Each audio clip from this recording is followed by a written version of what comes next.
तो आज तारीख है 20 और हम लोग संडे का और आज का मतलब 19 और 20 सितंबर दोनों का करंट कवर करेंगे।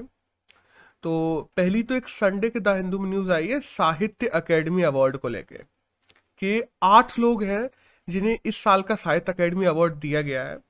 अगर हम पिछले साल की देखते हैं तो पिछले साल तकरीबन 20 ऐसे लोग थे जिनको साहित्य अकेडमी अवार्ड दिया गया था। इस बार 8 लोगों को दिया गया है, जिसमें हम देखते हैं हिंदी में विनोद कुमार को दिया गया है और इंग्लिश में रस्किन बॉन्ड को दिया गया है। मतलब ये दो लोग ज़्यादा जरूरी हो जाते हैं, हिंदी इंग्लिश के ही पूछे जाते हैं ज़्यादातर पेपर में। और अगर साहित्य अकेडमी अवार्ड की बात करें तो 1954 से स्टार्ट हुआ था।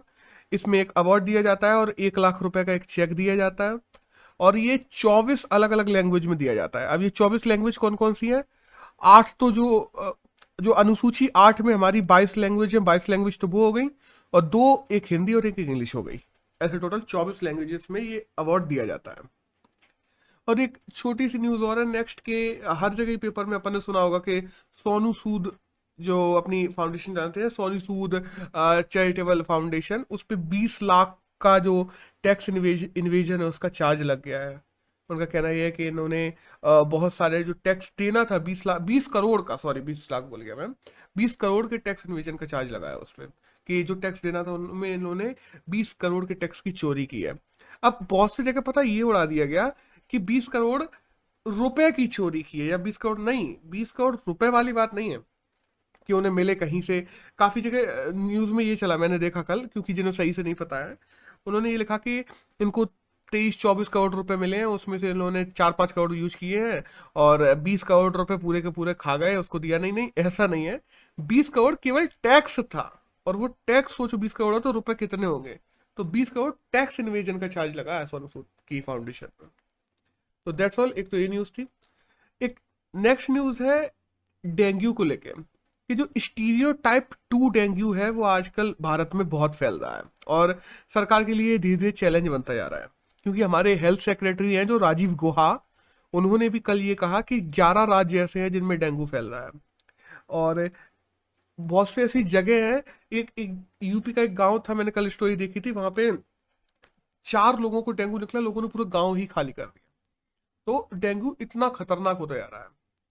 अब हम लोग बेसिकली बोले तो एक ट्रॉपिकल डिसीज है। ट्रॉपिकल मतलब 23.5 डिग्री उत्तरी अक्षांश से लेके 23.5 डिग्री दक्षिणी अक्षांश के बीच में, जहाँ पे सूरज सबसे ज्यादा चमकता है। तो सीधी सी बात है, जहाँ पे सूरज ज्यादा चमकेगा वहीं पे इवापोरेशन ज्यादा होगा, इवेपोरेशन ज्यादा होगा, बादल ज्यादा बनेंगे, बादल ज्यादा बनेंगे तो बरसेगा ज्यादा, और पानी बरसेगा ज्यादा, तो सीधी सी बात है साफ पानी अलग अलग जगह जमा भी ज्यादा होगा, और उन्हीं में मच्छर पैदा होंगे, और उसी वजह से डेंगू होता है। तो मॉस्कीटो बॉर्न ट्रॉपिकल डिसीज के रूप में हम लोग देखते हैं डेंगू को। और बात कर ले मच्छर की, तो जीनस एंडीस नाम का एक मच्छर होता है जिस वजह से डेंगू फैलता है। और हाई फीवर की बात कर लें, हेडेक की बात कर लें, जॉइंट्स में पेन की बात कर लें, और जो बोन पेन की बात कर लें, ये सारी चीजें डेंगू के लक्षण माने जाते हैं। हर साल तकरीबन 39 करोड़ ऐसे लोग हैं जो डेंगू से इन्फेक्टेड होते हैं, और जिनमें मोस्टली ज्यादातर अफ्रीका में पाए जाते हैं। अपने इंडिया में एक मिशन चल रहा है जिसका नाम है national vector borne disease control programme, NVBDCP। इस मिशन के तहत हम लोग क्या कर रहे हैं, जहाँ पे भी चाहे डेंगू हुआ, चाहे मलेरिया हुआ, चाहे और चीजें हुई, जितनी भी मॉस्कीटो बॉर्न डिसीजेज होती हैं उनसे लड़ने के लिए हम लोग नेशनल मिशन ये चला रहे हैं। अब अगर वर्ल्ड की बात की जाए ना, तो वर्ल्ड में WHO के द्वारा एक चीज शुरू की गई थी जिसका नाम है वर्ल्ड मॉस्कीटो प्रोग्राम। अब वर्ल्ड मॉस्कीटो प्रोग्राम क्या है? इसमें वोल्वाकिया बैक्टीरिया होता है। अब वोल्वाकिया बैक्टीरिया क्या होता है, उसको ये लोग डाल देते हैं, अलग अलग छोटी छोटी बोतल्स में रख लेते हैं, और उनको वोल्वाकिया बैक्टीरिया को जहां पे भी साफ पानी है, जहां पे मॉस्कीटो पैदा हो सकते हैं, वहां डाल देते हैं। जिस वजह से क्या होता है ना, वहां के जो मेल मॉस्कीटोस होते हैं वो जब फीमेल के साथ में फर्टिलाइज करते हैं, तो जो बच्चे पैदा होते हैं वो ज्यादा दूर तक उड़ ही नहीं पाते, और उनकी जिंदगी कंपेरेटिवली कम हो जाती है, तो वो ऑटोमेटिकली मर जाते हैं। और कुछ दिनों पहले हम लोगों ने करंट में देखा था कि इंडिया में भी ऐसी चीज शुरू की जा रही है, तो अच्छी बात है। और अभी हम लोग डेंगू की बात करें तो डेंगू के लिए फर्स्ट वैक्सीन जो है वो यूएस में आ चुकी है, जिसका नाम है डेंग वैक्सी, DENGVAXI। तो डेंग वैक्सी नाम की यूएस ने निकाल दिया। अब देखेंगे जल्दी आने वाले समय में, ये कहा जा रहा है कि यूएस जल्दी ही इसे सारे देशों में रेगुलेट कर देगा, अगर WHO से अप्रूवल के बाद। तो देखते हैं क्या होता है। तो इस न्यूज में तो ये था, दैट्स ऑल। एक नेक्स्ट न्यूज की बात करते हैं, तो आइए फ्रांस को लेके, कि हम देखते हैं ऑस्ट्रेलिया और यूएस से फ्रांस ने अपने सारे इनवॉइस वापस बुला लिए हैं। जितने भी उसके फॉरेन एम्बेसडर्स होते थे वो सब खत्म कर दिए, एम्बेसीज खत्म कर दिए हैं। ऑस्ट्रेलिया यूएस से फ्रांस ने अपने सारे रिश्ते ही तोड़ दिए, पिछले 200 साल से चल रहे थे यूएस से रिश्ते फ्रांस के, वो तोड़ दिए। अब ये क्यों हुआ? हुआ ये कि 2016 में 16 अलग अलग सबमरीन बनाने की एक डील थी जो ऑस्ट्रेलिया और फ्रांस के बीच में हुई थी। फ्रांस ऑस्ट्रेलिया को 16 सबमरीन बना के दे रहा था, जो तकरीबन $76 बिलियन की डील थी। मतलब काफी देशों की तो जीडीपी इतनी नहीं होती, टोटल वैल्यूएशन जीडीपी का, जितनी की बड़ी ये डील थी। अब हुआ क्या, बीच में इसमें आ गया यूएस, और यूएस ने फ्रांस से ये डील छीन ली, और अचानक ही ऑस्ट्रेलिया ने कह दिया कि नहीं, अब हमें फ्रांस से नहीं चाहिए, अब हम यूएस से खरीदेंगे। तो इस वजह से फ्रांस हो गया गुस्सा, क्योंकि फ्रांस ने वहां पे तैयारियां और ये काम शुरू कर दिए थे, उसको बहुत बड़ा $1 बिलियन का लॉस हो गया उस चक्कर में। तो फ्रांस ने ऑस्ट्रेलिया से भी और यूएसए से भी, दोनों से ही अपने संबंध खत्म कर दिए। लेकिन देखो, हम बात करें ना, फ्रांस की जो कॉलोनीज है, ये हम लोग कह लें आजकल कॉलोनीज नहीं, आजकल टेरिटरीज कहते हैं। तो फ्रांस की जो टेरिटरीज है वो ऑस्ट्रेलिया के पास में है। चाहे हम देखते हैं कालडेनी कैलेडोनिया है, कैलेडोनिया ऑस्ट्रेलिया के पास में है, जो फ्रांस की टेरिटरी है। और वहीं हम देखते हैं फ्रेंच पॉलिनेशिया है, वो भी ऑस्ट्रेलिया के पास में है, जो फ्रांस की ही कॉलोनी है या फ्रांस की ही टेरिटरी है। तो इससे आने वाले समय में ये हो सकता है कि ऑस्ट्रेलिया की जो SEZ क्षेत्र होता है, जो सी से लगने वाला आगे के 60 किलोमीटर का क्षेत्र होता है, उस क्षेत्र में ये कॉलोनीज पड़ती हैं। तो इनमें भी आने वाले समय में कॉन्फ्लिक्ट देखने को मिल सकता है, क्योंकि ये टापू जैसी छोटी छोटी जगह हैं जो टेरिटरीज हैं फ्रेंच की। और हो सकता है, ये कहा जा रहा है कि आने वाले समय में जिस हिसाब से फ्रांस ने अचानक से हर प्रकार के रिश्ते, क्योंकि एक डील टूटने से फ्रांस ने ना केवल वो डील तोड़ी है, बल्कि ऑस्ट्रेलिया और यूएसए से हर प्रकार के ही रिश्ते खत्म कर दिए। तो उस वजह से हो सकता है ये लोग रिटेलिएट करें और ये फ्रेंच टेरिटरीज को घेरने की कोशिश करे ऑस्ट्रेलिया, क्योंकि वो ऑस्ट्रेलिया के पास में है। अब देखते हैं आने वाले समय में क्या होता है। एक नेक्स्ट न्यूज आई है अंडर 19 कोच को लेके, कि जो हमारे अंडर 19 कोच हैं, क्रिकेट कोच की बात कर रहा हूं मैं यहाँ पे, मणिपुर के एक क्रिकेट कोच थे अंडर 19, इनका नाम था मुर्तजा। उनकी अभी कार्डियक अरेस्ट से मृत्यु हो गई है। आजकल हम लोग देख रहे हैं कि बहुत सारे ऐसे लोग हैं जिनकी कार्डियक अरेस्ट से मौत हो रही है, दिल के दौरा पड़ने से। एक नेक्स्ट न्यूज है, वो आई है national rifle association of India को लेके, NRAI को लेके। National rifle association of India के जो हेड है, जिनका नाम है रनिंदर सिंह, उनको चौथी बार NRAI का हेड बना दिया गया है, और रीइलेक्ट करके उनको चौथी बार बनाया गया। तो बस ये छोटी सी न्यूज थी कि इनका अपॉइंटमेंट हुआ है, तो वो जानना जरूरी हो जाती है। एक नेक्स्ट न्यूज की बात करते हैं, तो आइए GI टैग को लेके। ये मणिपुर की दो ऐसी चीजें हैं, एक तो है हथेई चिली, मतलब हथेई चिली ऐसे लाल कलर की मिर्च होती है, बहुत बड़ी मिर्च होती है, तो उसको। और एक होते हैं तानेंगलोंग। तानेंगलोंग वहां पे ऑरेंज का नाम है, एक प्रकार का संतरा होता है। तो इन दो चीजों को GI टैग मिल गया है मणिपुर में। अब देखो GI टैग होता क्या है, अपन लोग पूरा ही बात कर ले बेसिकली। तो वर्ल्ड ट्रेड ऑर्गेनाइजेशन का एक एग्रीमेंट आया था, जिसका नाम था agreement on trade related aspect of intellectual property rights, मतलब शॉर्ट फॉर्म में कहा जाए तो ट्रिप्स, TRIPS। तो WTO का एक एग्रीमेंट आया था ट्रिप्स नाम से, जो कि 1999 में आया था, और बेसिकली ये चालू हुआ था 2003 से। तो इसमें क्या किया गया था, कुछ स्पेशल क्वालिटी के प्रोडक्ट्स हैं, कुछ स्पेसिफिक जगह पे पाए जाने वाले प्रोडक्ट्स हैं, जिनकी एक स्पेशल रेपुटेशन है, जिनकी कुछ स्पेशल कैरेक्टरिस्टिक्स हैं, उनको GI टैग दे दिया जाता है। उनको बेचा कहीं भी जा सकता है, बट वो वहां के GI टैग मिलने से ये पता पड़ जाता है कि हाँ, इसमें कुछ स्पेशल कैरेक्टरिस्टिक्स है, इस प्रोडक्ट में कुछ स्पेशल चीजें हैं जो और प्रोडक्ट्स में नहीं है।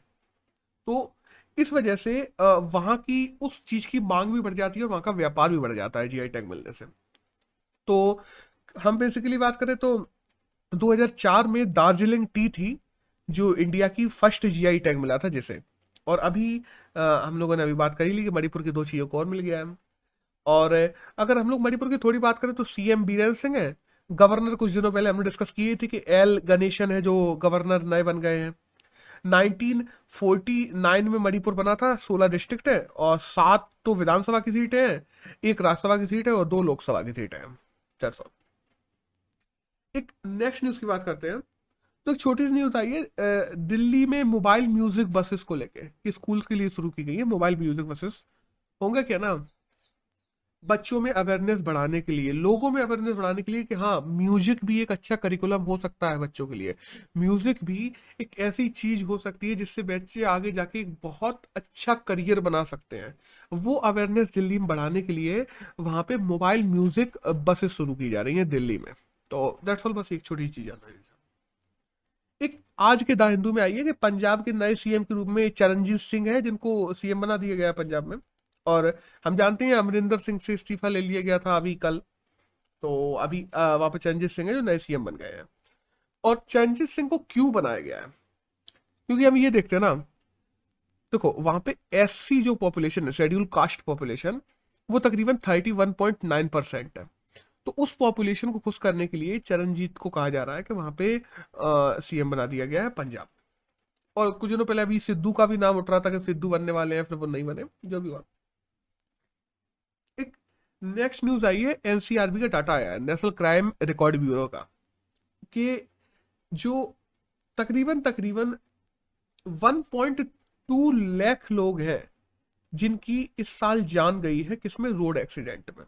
और केवल किस वजह से, मतलब टोटल अगर रोड एक्सीडेंट की बात करें तो 3.5 लाख से ज्यादा लोगों की जान गई है, लेकिन उनमें केवल 1.2 लाख लोगों की जान केवल इस वजह से गई है क्योंकि उनमें नेग्लिजेंस थी। नेग्लिजेंस मतलब रोड पे देख के नहीं चल रहे थे, गलत तरीके से चल रहे थे, गलत लेन में चल रहे थे, ट्रैफिक रूल्स को फॉलो नहीं कर रहे थे। इस वजह से केवल तकरीबन 1.25 लाख लोगों की जान इस वजह से गई है। हर रोज इसका एवरेज निकाला गया कि हर रोज तकरीबन 328 लोग ऐसे हैं जो रोज रोड एक्सीडेंट में मारे जाते हैं, और वो केवल इस वजह से मारे जाते हैं कि वो लोग ट्रैफिक रूल्स को निग्लेक्ट कर देते हैं। और इसमें एक छोटा डाटा और था कि रेलवे के द्वारा भी तकरीबन 52 लोग हैं जो इस साल मारे गए हैं। इंडियन रेलवे में दुर्घटनाएं हो गई, कोई पटरी पे मर गया, कोई गिर के मर गया, ऐसी चीजें। एक नेक्स्ट न्यूज आई है, देखो एक नेक्स्ट न्यूज है, इसमें हमें न्यूज जानना जरूरी नहीं है, इस न्यूज का बैकग्राउंड जानना जरूरी है क्योंकि इसमें निपुण भारत स्कीम की बात हुई है।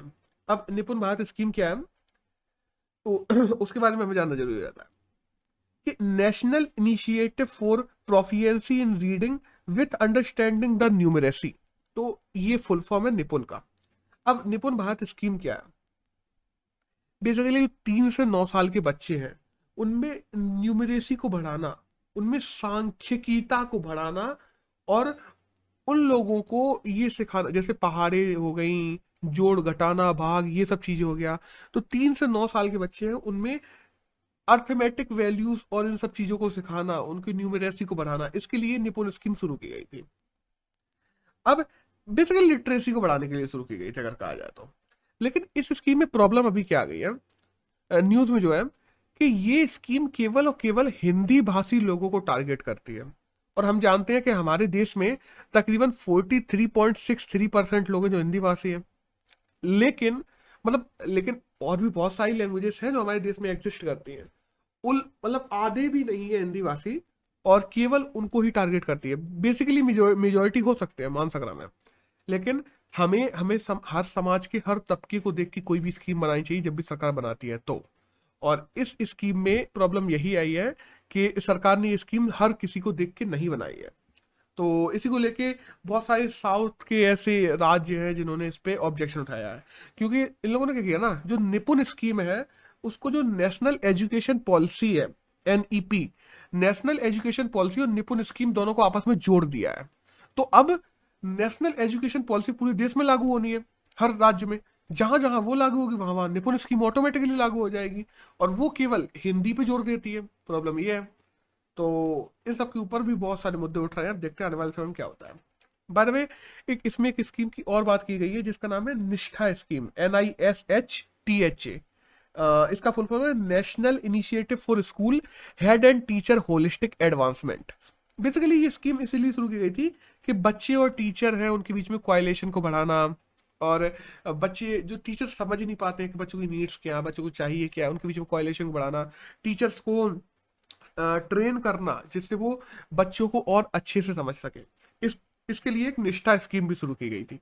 अब जो निपुण स्कीम है उसकी एक सब स्कीम के रूप में निष्ठा स्कीम को शुरू किया गया था। तो हम अंदाजा लगा सकते हैं, और उसमें जो टीचर्स हैं उनको केवल हिंदी भाषा में ट्रेनिंग दी जाती है। तो हम अंदाजा लगा सकते हैं कि निपुण स्कीम भी हिंदी भाषा को जोड़ देती है। अब थोड़ी सी हम लोग शिक्षा की बात करें तो हम जानते हैं कि आर्टिकल 45 में कहा गया है कि स्टेट को सभी के लिए फ्री और जरूरी शिक्षा देना अनिवार्य है, हर बच्चे को मिडिल तक। और हम देखते हैं 42nd कॉन्स्टिट्यूशन, वो अमेंडमेंट 1976 में जो 42nd कॉन्स्टिट्यूशन अमेंडमेंट हुआ था उसके द्वारा हम लोगों ने शिक्षा को राज्य के विषय से निकाल के कॉन्करेंट लिस्ट में डाल दिया था। अब अगर बात की जाए केंद्र सरकार ने इसके बाद में, उसके बाद मतलब उसके बाद से कितने काम किए हैं, तो चाहे हम सर्व शिक्षा अभियान की बात करें, मिड डे मील की बात करें, नवोदय स्कूल्स की बात करें, केंद्रीय विद्यालय की बात करें, आईटीआईस की बात करें, नेशनल एजुकेशन पॉलिसीज की बात करें, नेशनल हायर एजुकेशन इंस्टीट्यूट्स की बात करें जिसमें आईआईटी आती है, आईआईएससी आती हैं और बहुत सारी आती हैं, एडमिनिस्ट्रेटिव स्कूल्स आते हैं, तो उन लोगों ने भी काफी काम किया है। केंद्रीय लेवल पे भी काम हुआ है और राज्य के लेवल पे भी हुआ है, बट राज्य के लेवल पे कंपैरेटिवली कम काम हुआ है इस स्कूलिंग को लेके, जो कि होना चाहिए। अब एक नेक्स्ट न्यूज की बात करते हैं, वो आई है अपने नाग मिसाइल को लेके। हम जानते हैं नाग एक एंटी टैंक मिसाइल है, और नाग की ही एक सब मिसाइल बनाई गई है जिसका नाम है हेलेना। अब हुआ क्या ना, देखो, नाग मिसाइल जो है वो सरफेस टू सरफेस या तो मारती थी, ये surface to air, surface to air तो क्या ही मारेगी, सरफेस टू सरफेस ही मारती थी, क्योंकि टैंक तो सरफेस पे ही चलेंगे, सीधी बात है। तो वो सरफेस टू सरफेस मिसाइल थी। नाग में थोड़े चेंजेस करके एक मिसाइल बना दी गई जिसका नाम रख दिया गया हेलेना मिसाइल। अब हेलेना मिसाइल क्या है, इसको तुम हेलीकॉप्टर से भी लॉन्च कर सकते हो, इसको किसी प्लेन से भी लॉन्च कर सकते हो, और वो सीधे जाके किसे मारेगी, टैंक्स को फोड़ेगी। अब इसका हमारे जो हेलीकॉप्टर है उनके द्वारा वो भी किया गया, परीक्षण भी किया गया और ये सफल हो गई है, और जल्दी ही हम लोग देखेंगे कि हेलेना मिसाइल आने वाले समय में हमारी इंडियन आर्मी में ज्वाइन हो जाएगी। अब बेसिकली बात की जाए तो डीआरडीओ ने इसको बनाया है, 500 से 4 किलोमीटर के बीच की इसकी रेंज होती है।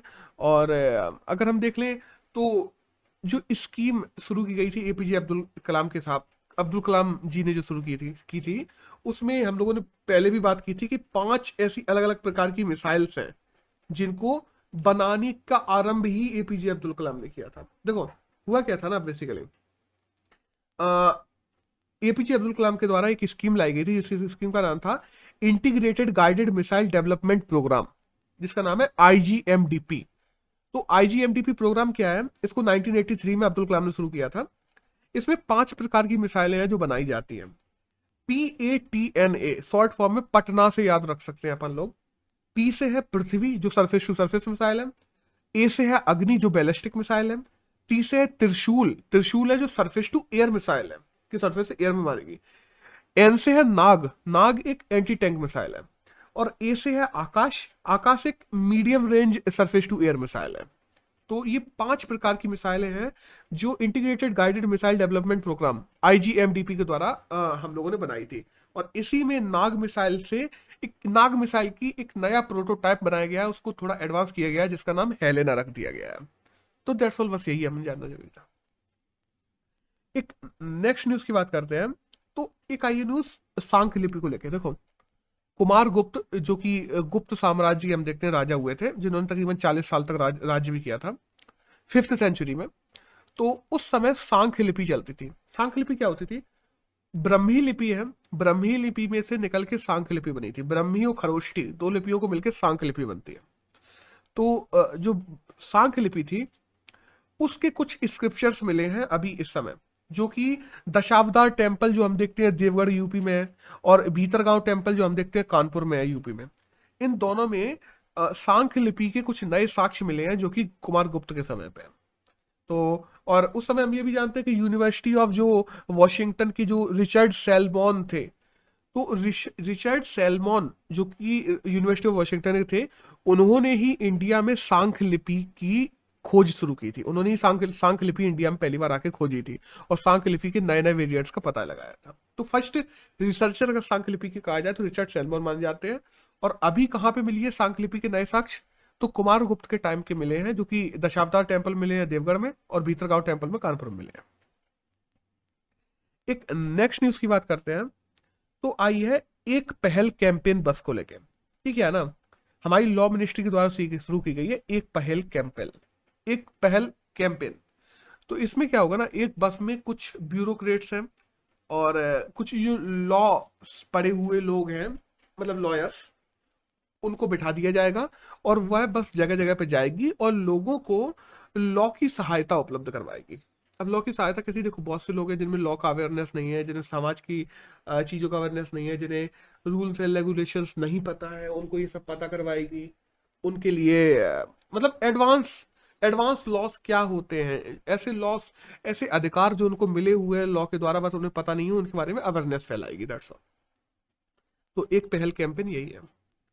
एक छोटी सी नेक्स्ट न्यूज है कि 36 जो हम देखते हैं इंटरनेशनल कोस्टल क्लीननेस डे है, वो 18 सितंबर को मनाया गया है कि कोस्ट एरियाज को साफ रखना है, उन्हें स्वच्छ रखना है, वहाँ की इको डाइवर्सिटी और जो बायोडाइवर्सिटी है, इकोसिस्टम्स को बनाए रखना है, इन सब के लिए मनाया जाता है। एक नेक्स्ट न्यूज आई है कि नीति आयोग और जो बाईजूस है, बाईजूस हमारे इंडिया की सबसे बड़ी ई लर्निंग प्लेटफॉर्म है पहली बात तो, और नीति आयोग, इन दोनों ने मिलके ऐसे एस्पिरेशनल डिस्ट्रिक्ट्स को खोजा है, 112 डिस्ट्रिक्ट अलग अलग खोजे हैं जिनमें ये लोग फ्री एजुकेशन को उपलब्ध करवाएंगे। तो दैट्स ऑल, यही एक छोटी न्यूज थी।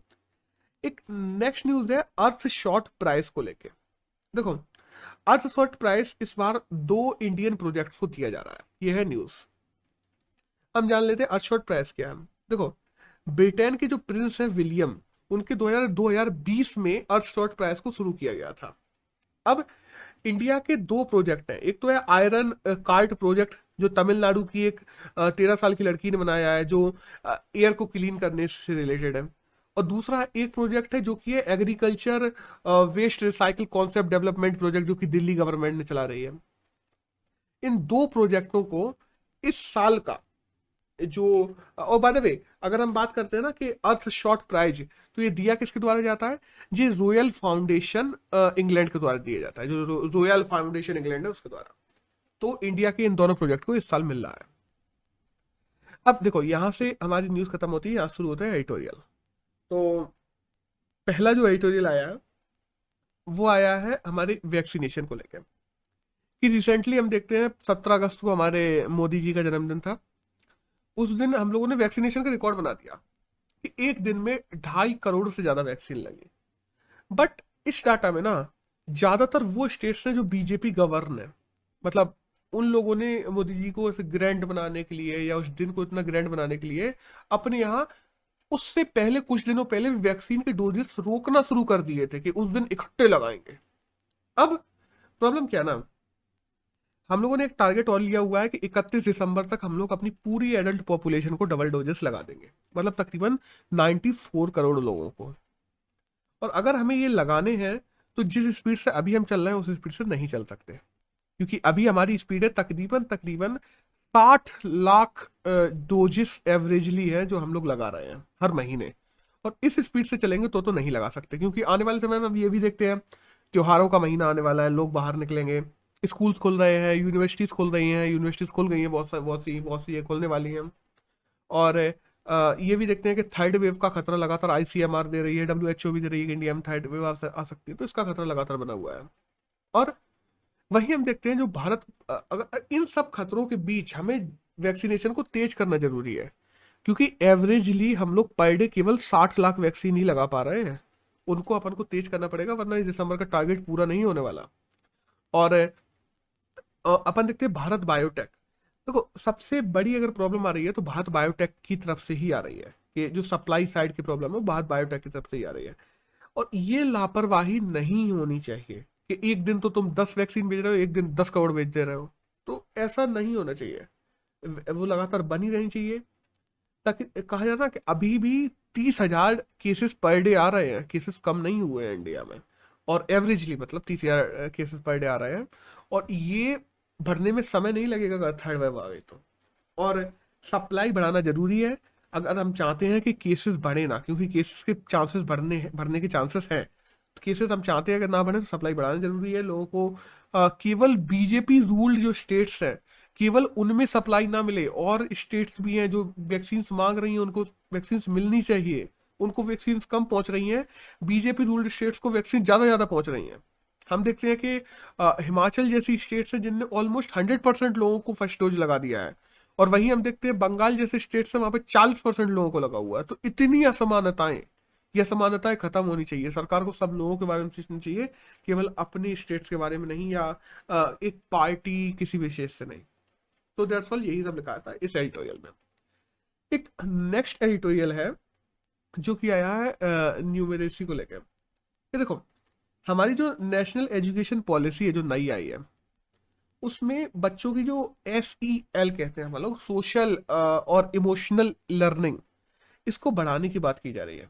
कि बच्चों में अभी तक केवल न्यूमेरेसी स्टडिंग होती थी, लिंग्विस्टिक स्किल्स की स्टडीज होती थी, लेकिन बच्चों में सोशल और इमोशनल लर्निंग को भी बढ़ावा देने की उतनी ही जरूरत है। बच्चों को सेल्फ मैनेजमेंट की बात करें, सेल्फ अवेयरनेस बढ़ाने की बात करें, रिस्पॉन्सिबल बनाने की बात करें, डिसीजन मेकिंग उनकी बढ़ाने की बात करें, चाहे रिलेशनशिप स्किल्स की बात करें कि वो रिलेशनशिप मेंटेन कर पाए, वो स्किल्स की बात करें, सोशल अवेयरनेस की बढ़ाने की बात करें, इन सभी चीजों में एक होलिस्टिक प्रयास करने के लिए सोशल और इमोशनल लर्निंग की जरूरत होती है बच्चों को। अब प्रॉब्लम ये ना कि लर्निंग ह्यूमन डेवलपमेंट के लिए जरूरी है, ठीक है, और लोगों के रिएक्शंस मॉडिफाई होते हैं, लोगों में एम्पैथी डेवलप करती है। जब अपन लोग इमोशनल लर्निंग देते हैं तो एम्पैथी डेवलप होती है। एम्पैथी डेवलप क्या, कि बच्चा खुद को दूसरी की जगह रख के देख पाएगा कि हाँ जो मैं कर रहा हूं इससे इस पे क्या इम्पैक्ट पड़ेगा। बच्चे सोच पाएंगे कि लोगों पे क्या इम्पैक्ट पड़ता है, क्या चीज करने का, हमारी सोसाइटी पे क्या चीज करने का क्या इम्पैक्ट पड़ता है। ये सब चीजें अपनी सोशल रिलेशनशिप जो कि हम देख रहे हैं कोरोना में और ज्यादा टूटता चला जा रहा है, और बच्चे हम देखते हैं पूरी तरीके से ऑनलाइन लर्निंग पे बेस हो गए हैं, ऑनलाइन लर्निंग पे ज्यादा फोकस हो गया है, क्रिएटिविटी कम होती जा रही है, सोशल एनवायरमेंटल स्किल्स कम होती जा रही हैं, इमोशनल स्किल्स लोगों में कम होती जा रही हैं, बच्चे केवल अपने लैपटॉप मोबाइल तक सीमित रहते चले जा रहे हैं। इन चीजों को बढ़ाने की जरूरत है, और ये चीज हमारी नेशनल एजुकेशन पॉलिसी में कहा गया है कि हम लोग अब जो पढ़ाई करवाया करेंगे उसमें सोशल और इमोशनल लर्निंग पे भी ध्यान देंगे। बट सोशल लर्निंग की बात करें या इमोशनल लर्निंग की बात करें, इन पे ध्यान कैसे दिया जाएगा इसको अभी तक डिफाइन नहीं किया गया कहीं भी सरकार के द्वारा। और कोई तरीका है, कोई एक पर्टिकुलर स्किल सेट है, कोई ट्रेनिंग दी जाएगी टीचर्स को, क्योंकि हमारे पास में टीचर भी स्किल्स नहीं है। वहीं हम बात करें बच्चों की, तो बच्चों को तो पढ़ाई में वैसे भी मन नहीं लगता। बच्चों को ट्रेनिंग प्रोग्राम चलाएंगे, बच्चों के लिए कैंपेन चलाएंगे, बच्चों को फिल्में दिखाएंगे, क्या करेंगे क्या, अभी तक कुछ डिफाइन नहीं किया गया है सरकार के द्वारा। बस केवल कह दिया गया है सोशल और इमोशनल लर्निंग देंगे। तो केवल कह देना और अपना पलड़ा झाड़ना नहीं होता है। अगर सच में करना है तो उसको ग्राउंड रियलिटी पे लाना पड़ेगा, और ग्राउंड रियलिटी पे लाना है तो उसके लिए कुछ कठोर ठोस कदम उठाने पड़ेंगे, और उनको लोगों को बताना भी पड़ेगा कि हम ये कदम उठाने वाले हैं जिनको अभी तक कहीं भी डिफाइन नहीं किया गया है, और इनको नेशनल एजुकेशन पॉलिसी में डिफाइन करने की जरूरत है। तो दैट्स ऑल, बस यही इसमें जानने का था कि सोशल इमोशनल स्किल से क्या क्या होता है। Self management, self awareness, responsible decision making, relationship skill, social awareness, empathy, social modifying, creativity, environmental skills, social skills, ये सब बढ़ती हैं, और कैसे कैसे फायदे होते हैं, और सरकार को इसके लिए क्या क्या करना चाहिए। दैट्स ऑल, यही सब है जो इस एडिटोरियल में था। और हम बात करें अगर 20 और 19 सितंबर की, तो यही करंट था जो हमारे एग्जाम के लिए जानना जरूरी था। That's all.